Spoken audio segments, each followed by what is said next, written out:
7, number 1 wasn't a ranking, it was a plague. Number 1 in deep trouble now. Victory! Kentucky! As for the number 2 team, number 2, they stunk as well. In fact, the number 2 team lost 7 of its last 9 games that year. In 2007, Nick Saban was just arriving in Alabama, and the Tide lost to Louisiana Monroe, the Warhawks. You are putting winning before doing it right, and that's wrong. Quick staring contest, Hawk. God, you're winning that. Ohio State lost to the Juice. The juice matured like a fine wine right in front of our eyes. USC was a 41-point favorite at home and lost.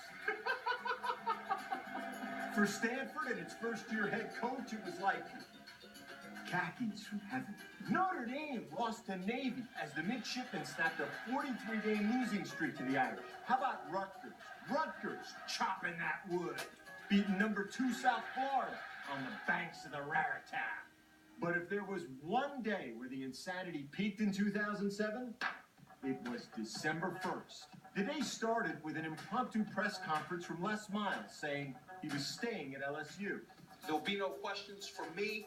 I represent me in this issue. Thank you very much.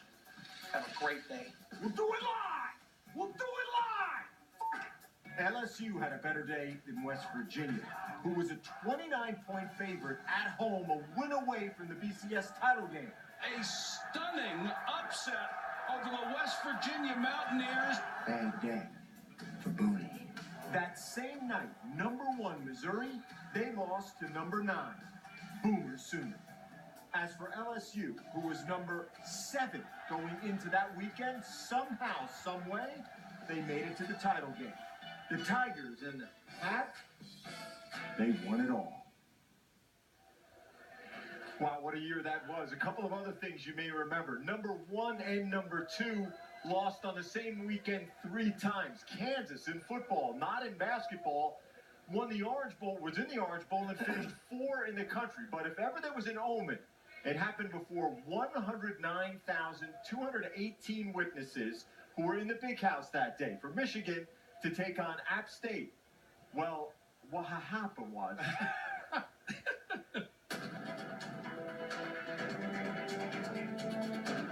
When you drive to the stadium, it doesn't look big. No.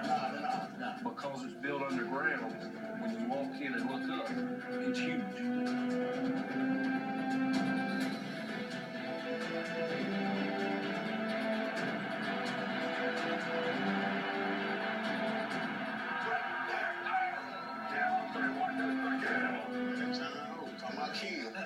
Chill on 3. They can't stop that golden black, baby. Let's go get it.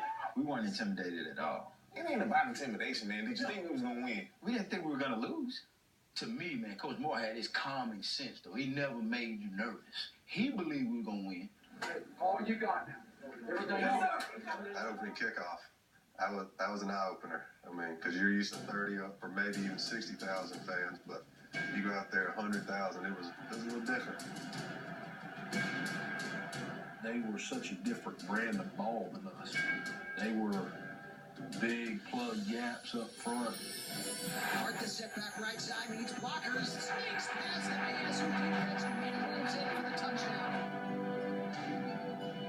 Coach Moore, he was confident in that rub, especially against that man-to-man cover. Middle of the field's open for the pass. Southpaw QB gets the shotgun snap. Ronnie Edwards. They cash in on the 3rd down. And they more. Off to the races. Wow. Dexter Jackson. He was a Southern Conference 200-meter dash champion. He might be the fastest man on the field. Hey, Dex, what it feel like when you was running down the field like this? Hey, 200-meter dash, but we got it down there. We out of there. Gotta go. I remember coming to the sideline. Hun says, "Boy, you just scored a touchdown on Michigan." We gonna live. It gives you a hope, and once you give some people some real hope. That was a touchdown for the Mountaineers. You gotta stay up out right here. Never remain focused and set up plays down. Hey, we go right here. When was y'all was thinking on the O-line, though, because they D-line was serious. I always thought of playing a line more like a boxing match. First round, you play Michigan, they might win. 12th round, win. Hey, it's 67 to 2 off. We got 41. Cover his ass. No, I'll handle his ass. Oh, okay. I will handle his ass. These boys are easy, man.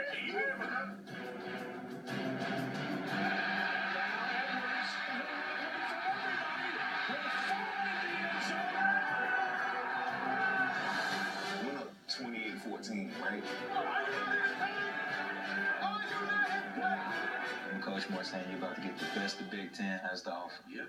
You're going to get the best shot they got. Talking about Ohio State, Notre Dame, they're going to catch the best they got. Hey, you're going to face a 10-minute surge out there. The next 10 minutes when they come out, that's going to be the best they're going to come out this year. They damn sure came out and gave us the best the Big Ten had to offer.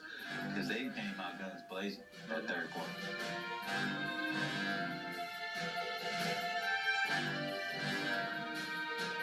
They took the lead, though, man. I just remember being so tired. All you think about it too good to be true. Fourth quarter, Mountaineers need a stand. Penny rolling out. Pierre Banks giving chase, trying to catch up within the pass. Oh, he picked off Leonard Love with the football right now. Leonard Love with a huge interception. Y'all boy came up big on this drive, though. It's the one that you right here. Yeah, I wasn't even supposed to be on the field, man. Armani with 5 now rolling out the pocket. He's got a man open. He's got that pass. The 15. Sanders down to the 10. 5 down to the 4 line. I was not about to let that thing go. This is why you're here, friends. This is why you're here, baby. I feel like I'm about to kick right now. Like, oh man. Black and gold.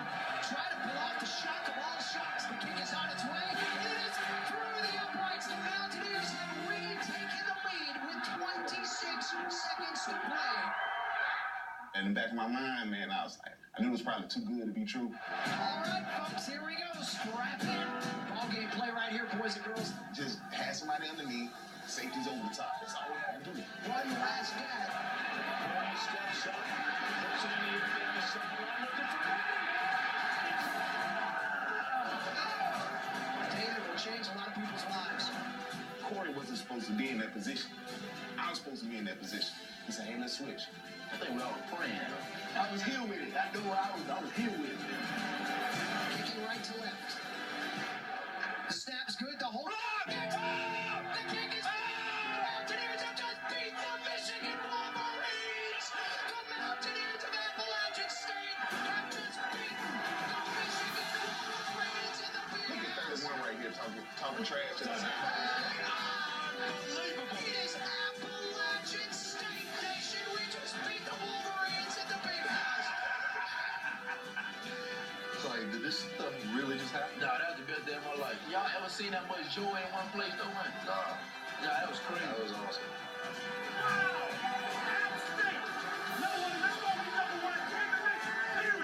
Enjoy this victory as much as anyone that you may ever have. What you did today is a piece of football history.